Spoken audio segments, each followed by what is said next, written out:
이쪽 두바이에서는 택시 하면은 약간 이제 살고색상 느낌의 이제 택시들이 굉장히 많이 있는데 대부분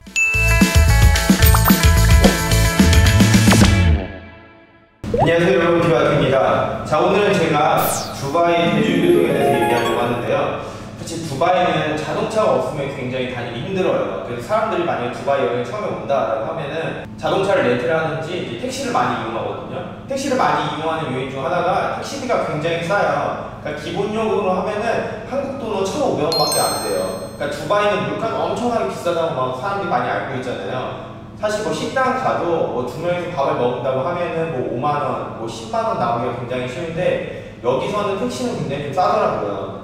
사실 딱 외국에 오면은 택시가 너무 비싸가지고 아 진짜 내가 대중교통이나 뭐 이런 것들 이용해야겠다라고 생각하시는 분들이 굉장히 많아요. 저도 처음에 왔을 때는 택시 타는 게 좀 무서워가지고 대중교통 좀 많이 이용했었거든요. 뭐 1년 정도 카드를 충전하는 것도 있고 프랑스처럼 뭐 일주일 정도 카드를 충전해가지고 뭐 버스나 아니면은 뭐 지하철 이런 것들, 트람 이런 것들은 무제한으로 탈 수 있는 것들도 있어요. 일주일 뭐 하면 3만원 정도 되는데 뭐 내가 가까운 거리만 가겠다라고 하면은 뭐 택시를 타는데도 한 번 갔을 때 한 3, 4천 원 정도 되니까 그렇게 부담스러울 정도는 아닌 것 같아요. 그리고 이쪽에서 그냥 이제 택시를 좀 많이 타야 되는 이유가 뭐냐면은 두바이는 한국처럼 모든 장소에 이렇게 길이 다 포장도로가 잘 되어 있지가 않아요. 그래서 이쪽에 보면은 이게 차도인지 아니면 인도인지 구분이 안 되는 경우가 굉장히 많거든요. 그러다 보니까 내가 걸어가기에도 굉장히 좀 위험할 수도 있고 또 이제 걷는다고 해도 사실 날씨가 워낙 덥다 보니까 뭐 40도가 넘는 태양볕에 이렇게 혼자 걸으면 땀이 너무 나고 힘들잖아요. 보통은 사실 뭐 30분, 1시간 이렇게 걷다 보면은 진짜 너무 힘들어가지고 그냥 택시를 타게 되더라고요. 근데 만약에 택시 하면 딱 떠오르는 게 뭐예요? 보통은 이제 뭐 소나타. 왜냐면 한국에서는 대부분 이제 택시들이 이제 현대 로고가 딱 박혀있는 소나타, 이제 뭐 주황 색깔, 뭐 카카오 택시 굉장히 많은 것들이 있잖아요.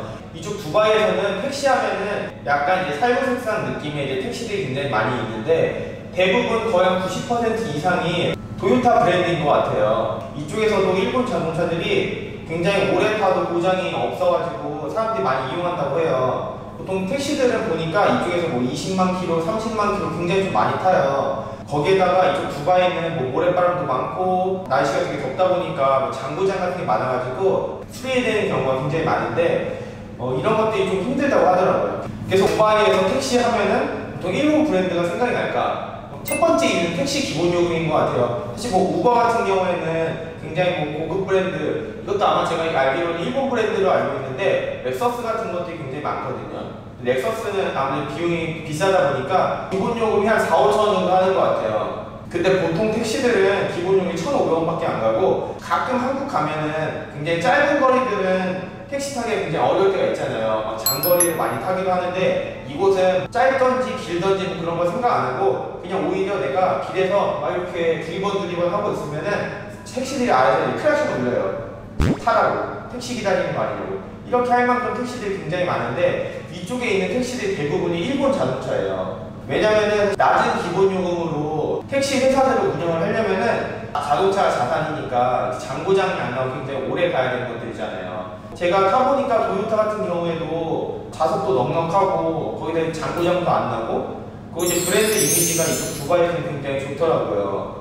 이쪽에서는 오히려 한국에서 뭐 벤츠, BMW, 뭐 아우디 하면 와 이렇게 하잖아요. 이런 수입차를 중고로 사게 되었을 경우에는 조금 아쉬운 게 수리 비용이 엄청나게 많이 든다고 하더라고요. 그래서 사실 내가 만약에 꼭 택시가 아니더라도 뭐 자동차를 산다라고 생각하시는 분들은 대부분이 일본 브랜드를 찾는 것 같아요. 저도 이곳에 와가지고 사실 아직 자동차가 없어가지고 굉장히 택시를 많이 이용하고 있거든요. 계속 이제 오랫동안 여기 거주를 한다고 하면은 이제 자동차를 사야 되거든요. 그래서 저도 이제 주변 사람들 다 물어봐요. 내가 자동차를 사야 되는데 어떤 거를 사야 될까라고 하면 사람들이 보통은 다 대부분 일본 브랜드를 추천해 주더라고요. 이제 가장 많이 흔한 게 이제 혼다나 아니면 토요타 이 두 가지 종류를 굉장히 좀 많이 하는데 모든 사람들이 다 말하는 게 가성비라고 하더라고요. 고장이 많이 안 나는데 다른 브랜드에 비해서 싸다라고. 가격적인 부분이 자동차를 샀을 때 굉장히 큰 요소를 차지하잖아요. 그런 것만큼 사람들도 이쪽 브랜드에는 굉장히 좋더라고요. 그래서 제가 오늘 이렇게 두바이 대중교통 택시에 대해서 얘기를 했었는데요. 어떻게 보면 이 두바이는 유럽하고 굉장히 많이 가까워가지고 그런 유럽 자동차를 많이 탈 것 같은데 오히려 일본 브랜드를 많이 찾는 거 보니까 보니까 일본 브랜드에 대한 인지도가 굉장히 좀 높은 것 같아요. 그래서 지금까지 긴 영상 시청해 감사드리고요. 저희 다음번에는 또 다른 영상을 찾아오겠습니다. 여러분 안녕히 계세요.